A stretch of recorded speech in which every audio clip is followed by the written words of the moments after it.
being out there the fourth quarter, different lineup, different group? You were kind of like the focal point out there.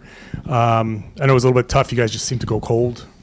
Yeah, I think we got great looks. We just didn't hit them. I mean, if we hit one of those threes that, most of those guys are capable of hitting, then obviously that looks different. And then, we were trying different things defensively, going 1 through 5 switching, which can be tough with a guy like Fox with how fast he is. So, but in the day, we pulled out the W, and that's what matters most. I mean, you guys are going up against Team Sacramento that's playing for seeding, playing for something meaningful right now. Not that you're not playing for anything meaningful, but like, what's it like kind of facing a team in that?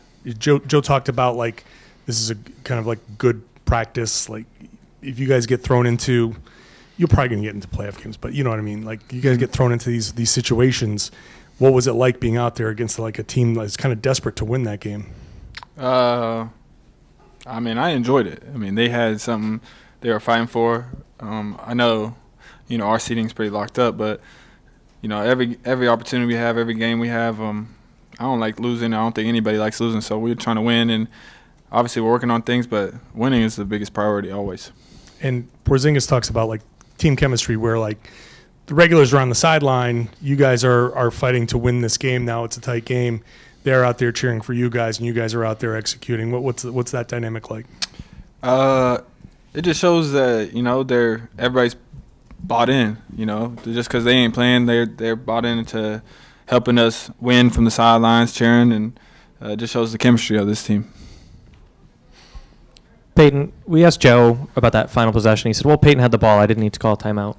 Can you talk about his level of trust in you? And then I'm also curious, you're one of the elder statesmen of the bench at this point. What does your leadership responsibility look like with that bench unit?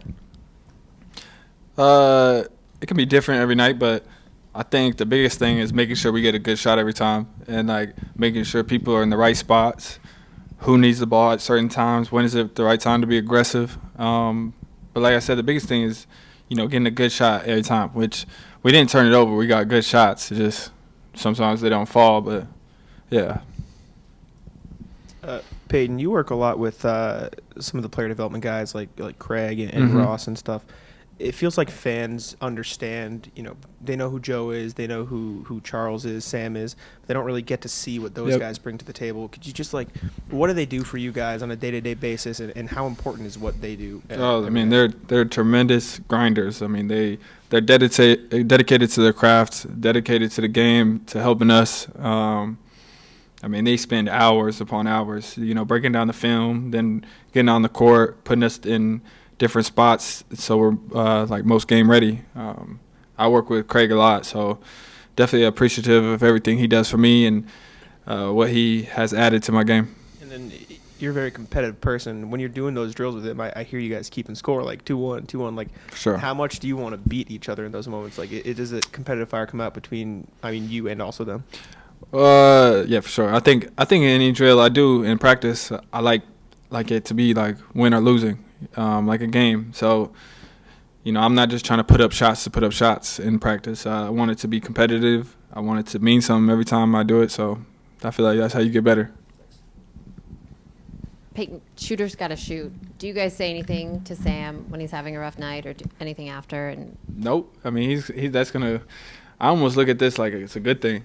Like, Sam is, to me, the best catch-and-shoot shooter in the league, and this is going to come back around, and, he could go for 10 for 10, like we've seen. So we got a win in him missing as much as he did. So this game, really, if he shoots normally, this is probably a 20-point game. So I think this is, a good sign because that means the next couple games it's going to be on fire.